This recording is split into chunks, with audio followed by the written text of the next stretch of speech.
আজ আমি কথা বলবো খুব গুরুত্বপূর্ণ আর খুব কমন একটা টপিক নিয়ে, কারণ আমার মনে হয় এ বিষয়ে কথা বলা খুব জরুরি। সেটা হলো, আমি মনে করি আমি শুধু একজন হাউসওয়াইফ আর কিছুই না। যদি আপনি বা আপনার আশেপাশের মানুষ এটাই মনে করে, তাহলে আজকের ভিডিওটা শুধু আপনার বা তাদের জন্য। কখনো কখনো মানুষ মনে করে হাউসওয়াইফ হওয়া খুব সহজ, কিন্তু আসলে আমরা কিন্তু প্রতিদিন একটা ছোট অর্গানাইজেশন চালাচ্ছি। সেখানে সবার আগে ঘুম থেকে ওঠা, রাতে সবার শেষে ঘুমাতে যাওয়া, বাচ্চাদের সব ধরনের পছন্দের খেয়াল করা, হাজব্যান্ডের মুডের উপর অ্যাডজাস্ট করে চলা, শ্বশুরবাড়ির মানুষের ভালো মন্দ মানিয়ে নিয়ে তাদের সাথে মিলেমিশে একসাথে চলা, কোনো বেতন ছাড়া কাজ করা, সবার দেখাশোনা করা, একজন শেফ, টিচার, কেয়ারটেকার, হোস্ট, আর সবচেয়ে বড় কথা, যখন সে অনেক বেশি টায়ার্ড থাকে তবু সে নিজেকে সবসময় ইমোশনালি অ্যাভেলেবেল রাখে। তাহলে এত পরিশ্রম করা মানুষটা কিভাবে শুধু একজন হাউসওয়াইফ হয়? যে মানুষটা কিনা ঘরকে ঘর বানিয়ে রাখে, চোখে না দেখা সব স্ট্রাগল, নিজের স্বপ্ন ছেড়ে দেওয়া মানুষটা ঘরের রানী হয়।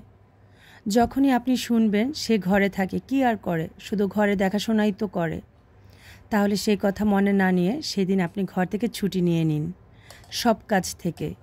সেদিন দেখবেন সবাই কিভাবে চুপ হয়ে যায় আর তাদের চোখও খুলে যাবে, আর তখন আপনি শুধু হাউসওয়াইফ থেকে হয়ে যাবেন হোম কুইন। আসসালামু আলাইকুম এভরিওয়ান, ওয়েলকাম ব্যাক টু বিন্দু স্টোরি। কেমন আছেন সবাই? আশা করছি সবাই ভালো আছেন। আলহামদুলিল্লাহ, আমরাও সবাই ভালো আছি।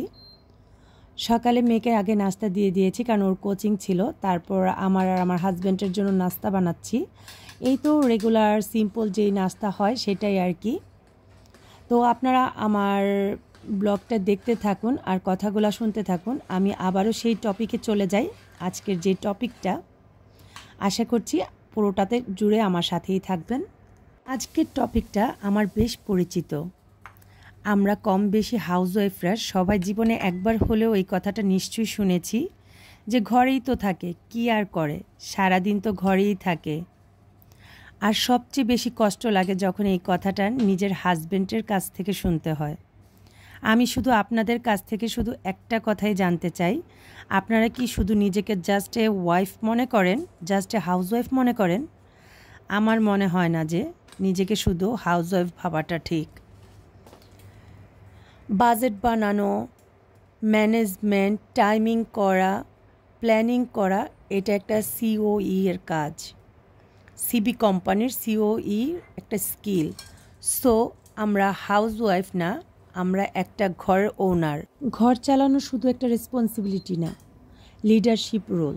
যদি আমরা এই ঘরটাকে নিজের প্ল্যান মতো চালাই, তাহলে এভরিডে স্মুথ আর প্রোটেক্টিভ আর শান্তিতে ভরা থাকে।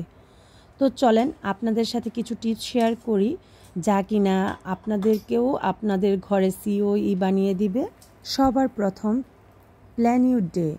আপনি প্রথমেই আপনার ডে প্ল্যান করে রাখেন। দিনে বা রাতে যে কোনো এক টাইমে 5 থেকে 10 মিনিট নিয়ে আপনি আপনার ডে প্ল্যান করে রাখেন, যে পরের দিন কি করবেন। এই ছোট্ট একটা প্ল্যানিং আপনার অনেক স্ট্রেস কম করে দিবে। মতো সব কাজ শেষ হয়ে যায়, সময়ও খুব কম লাগে যদি জানা থাকে যে কখন কি করব। বিশ্বাস করেন, প্ল্যান করতে শুধুমাত্র 5 থেকে 10 মিনিটই লাগে, যে কখন কি করব। আর এই 5-10 মিনিটই ঠিক করে দিবে যে আপনার পুরো দিন কেমন কাটবে, ভালো যাবে নাকি খারাপ যাবে, না অনেক কাজ জমে থাকবে। তাই একদিন আগে বা পরে আপনাকে প্ল্যান করতে হবে। দ্বিতীয় টিপস, আপনার কাজের টাইমকে আপনি ডিভাইড করে নিন। দিনের কখন কি কাজ করবেন, কখন রান্না করবেন, কখন ক্লিনিংয়ের কাজ করবেন, সব কিছুর জন্য একটা টাইম সেট করে নিন। আর এর মধ্যে অবশ্যই নিজের রেস্টের জন্য টাইম সেট করতে হবে, যে আপনি কখন রেস্ট করবেন। যখন রুটিনে ব্যালেন্স থাকে, তখনই আপনি ফুল এনার্জির সাথে কাজ করতে পারবেন। আপনি যখন যেমন এনার্জি ফিল করবেন, সেই মোতাবিক আপনি আপনার টাইমটা সেট করে নেবেন। টাইম ভাগ করার একটাই সুবিধা, কোনো কাজ বাদ পড়ে না, তাই টাইম ডিভাইড করাটা খুবই জরুরি। টিপস নাম্বার 3, নিজের জন্য টাইম বের করা। আপনারাই একটা কথা বলেন, যে কোনো বড় কোম্পানি হোক, স্কুল হোক বা অফিস বা যে কোনো অর্গানাইজেশন হোক না কেন, সব কিছুতেই কিন্তু একটা ব্রেক টাইম থাকে, যেন সবার এনার্জি ফিরে পায়, একটা ব্রেক নিয়ে থাকে। তো আপনিও তো একটা কোম্পানি চালাচ্ছেন, আপনার ঘর চালাচ্ছেন, তো আপনারও তো পুরোপুরি হক আছে ব্রেক টাইম নেয়ার। এর জন্য আপনাকে নিজেকেই নিজের জন্য ব্রেক টাইম বের করতে হবে। আপনি নিজে ঠিক করে নিন আপনি কখন আরাম করবেন আর কখন কাজ করবেন। আপনি নিজেকে কষ্ট দেওয়ার কোনো মানে নেই, নিজের শরীরকে কষ্ট দেওয়াটাও একটা গুনাহ। তাই আপনি কখন রেস্ট করবেন আপনি ঠিক করেন, যেন কোনো টায়ার্ডনেস ছাড়াই আপনি আপনার কাজগুলো ম্যানেজ করতে পারেন। যদি আপনি নিজেই সুস্থ না থাকেন, টায়ার্ড থাকেন, তাহলে কিভাবে আপনার ঘর ম্যানেজ থাকবে? আর তখন কেউ এসে বলবে না যে তুমি একটু রেস্ট নাও, একটু শুয়ে থাকো। শুধু একমাত্র এই কথাটা আপনার মা বলবে, আর কেউ না। আর মা তো সবসময় সবার সাথে থাকে না। তো নিজেকেই নিজের যত্ন নিতে হবে। তাই যখনই মনে হবে আপনি টায়ার্ড, তখন আগে নিজের জন্য রেস্ট করার টাইম বের করে নিতে হবে। আমি সব সময় দিনে যে কোনো সময় হোক, সেটা 15 মিনিট বা 20 মিনিটের জন্য আমি আমার জন্য টাইম বের করি, রেস্ট নেই, যেন আমার এনার্জি ফিরে আসে। আর এটা জরুরি না যে সেই সময়টা শুধু শুয়ে থাকতে হবে বা ঘুমাতে হবে, শোয়াটা জরুরি না। আপনার ইচ্ছে হলে আপনি বই পড়ুন, চা বানান নিজের জন্য, মিউজিক শুনুন, কোনো ওয়াজ বা তিলাওয়াত বা আপনার যা পছন্দ তাই করেন, যেটা আপনাকে আপনার মনকে আনন্দ দিবে, শান্তি দিবে। সারা দিনের যত ব্যস্ততাই থাকুক না কেন, আপনি আপনার জন্য অবশ্যই টাইম বের করতে হবে। টিপস নাম্বার 4, আমার মনে হয় আমরা অনেকেই এই কাজটা করি না, কিন্তু সবার এই কাজ করাটা জরুরি। ঘরের মানুষগুলোকে একটা টিম ভাবতে হবে, সবাইকে ছোট ছোট রেসপন্সিবিলিটি দেওয়া দরকার, বাচ্চাদেরকে, হাজব্যান্ডকে। সবাই যখন মিলেমিশে কাজ করা হয় তখন দেখবেন ঘরের সব কাজ খুব সহজ মনে হয়। যেমন আমি আমার বাচ্চাদেরকে বলে দিয়েছি স্কুল থেকে আসার পর যার যার ইউনিফর্ম জায়গা মতো রাখবে, যেন পরের দিন হাত দিলেই পাওয়া যায়। যার যার শুজ, জিনিসপত্র যা কিছু আছে সব কিছু নিজের মতো করে গুছিয়ে রাখো। হাজব্যান্ডকেও বলে দিয়েছি ফ্রাইডেতে বা তোমার ছুটির দিনে যখন তুমি বাসায় থাকবে, তোমার করার মতো যে কাজগুলো আছে সেগুলো তুমি একটু করে নিও। এভাবে ছোট ছোট কাজ যদি আমরা সবার উপর ভাগ করে দিই, তাহলে দেখবেন নিজের উপর অনেকটাই চাপ কমেছে। আপনার ঘরে যেই থাকুক, আপনার সন্তান, আপনার হাজব্যান্ড বা অন্য যে কোনো সদস্য, সবাই মিলেমিশে কাজ ভাগ করে করতে পারেন, তাহলে আপনার উপর চাপ কম পড়বে। নাম্বার 5, সবচেয়ে জরুরি যে বিষয়, নিজের অ্যাচিভমেন্ট নোট করা। সারাদিন আপনি কি ভালো কাজ করেছেন, ছোট একটা জিনিসও আপনাকে মোটিভেট করে দিবে, আপনার ভিতরে খুশি ফিল করাবে।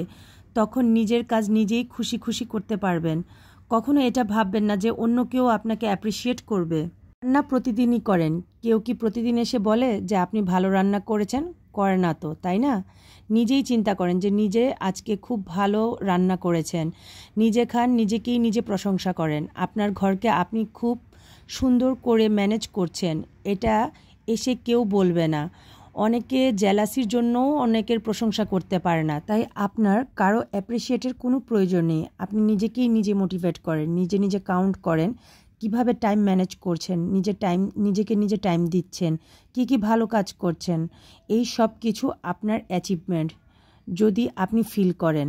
আর এটা সবচেয়ে বেশি জরুরি যে আপনি নিজেকে নিজে বলছেন যে আপনি এটা করেছেন। আর ঘর চালানো কোনো খেলা না, যে কেউ এসে চালাতে পারবে না, এটা আপনি শিখেছেন আস্তে আস্তে সময়ের সাথে সাথে।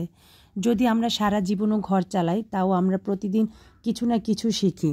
তো আপনি মনে রাখবেন, আপনি শুধু একজন হাউসওয়াইফ না, আপনি আপনার ঘরের সিইও। আপনার এই কোম্পানি আপনাকে ছাড়া কখনোই চলতে পারবে না। আপনার প্ল্যানিং, পরিশ্রম, ভালোবাসা দিয়ে আপনার ঘর চলছে, যা আপনার রিয়েল সাকসেস স্টোরি, যা শুধু আপনারই। নেক্সট ব্লগে ইনশাল্লাহ আবারও কথা হবে। সেই পর্যন্ত সবাই ভালো থাকবেন। Tata, bye bye.